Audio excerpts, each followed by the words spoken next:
లేని మద్యం కేసులో అక్రమ అరెస్టుల పరంపర కొనసాగుతూనే ఉంది. అసలు ఈ కేసుతో ఎలాంటి సంబంధం లేని అధికారులను, ప్రైవేటు కంపెనీ డైరెక్టర్లను అక్రమంగా అరెస్టు చేస్తున్నారు. రిటైర్డ్ ఐఏఎస్ ధనంజయ రెడ్డి, కృష్ణమోహన్ రెడ్డిని కూడా సిట్ అరెస్టు చేసింది. 3 రోజుల విచారణ అనంతరం వీరిని అదుపులోకి తీసుకున్నారు.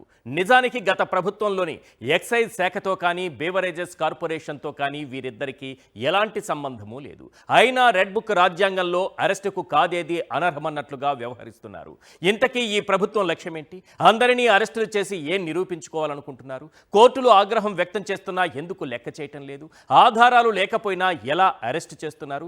జగన్ చుట్టూ ఉన్న వారందరినీ ఎందుకు టార్గెట్ చేస్తున్నారు? తేల్చేద్దాం గన్ షాట్గా. ఇక సెకండ్ టాపిక్. ఒక వ్యక్తిపై కక్ష సాధింపు ఎంత దారుణంగా ఉంటుందో చెప్పడానికి వల్లభనేని వంశీ అక్రమ అరెస్టు ఒక ఉదాహరణ. 2023 టీడీపీ ఆఫీసుపై దాడి ఇష్యూలో సత్యవర్ధన్ను కిడ్నాప్ చేసి దాడి చేశారనే ఆరోపణలతో 2025 ఫిబ్రవరి 13న ఆయన్ను అరెస్టు చేశారు. 90 రోజులుగా ఆయన ఇంకా రిమాండ్ ఖైదీగానే జైల్లో మగ్గుతున్నారు. ఇప్పటికీ వంశీకి 6 కేసుల్లో బెయిల్ మంజూరైంది. ఇలా ఒక కేసులో బెయిల్ మంజూరు కాగానే మరో అక్రమ కేసు పెట్టేస్తున్నారు. కేసులపై కేసులు పెడుతూనే ఉన్నారు. ఏదో ఒక కేసు పెడుతూ బయట అడుగు పెట్టకుండా చేస్తున్నారు. ఇంతకీ వల్లభనేని వంశీ బయటకు వచ్చేదెప్పుడు? ఒక్కసారి టార్గెట్ చేస్తే ఇక అంతేనా? రెడ్ బుక్ కక్ష సాధింపులు హద్దుమీరుతున్నాయా? తేల్చేద్దాం గన్ షాట్గా.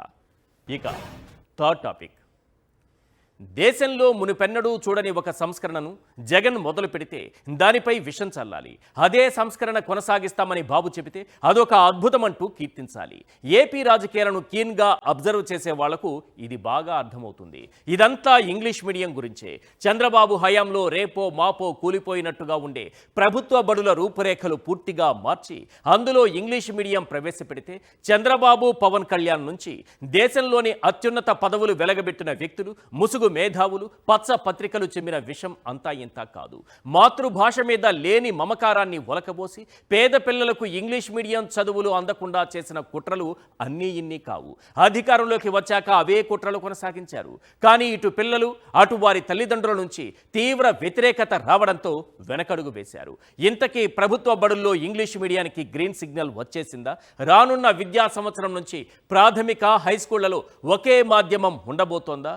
ఇప్పుడు ముసుగు మేధావులు, పచ్చ ప్రజాస్వామికవాదులు, ఎల్లో పత్రికలు ఎలా స్పందిస్తాయి? తేల్చేద్దాం గన్ షాట్గా.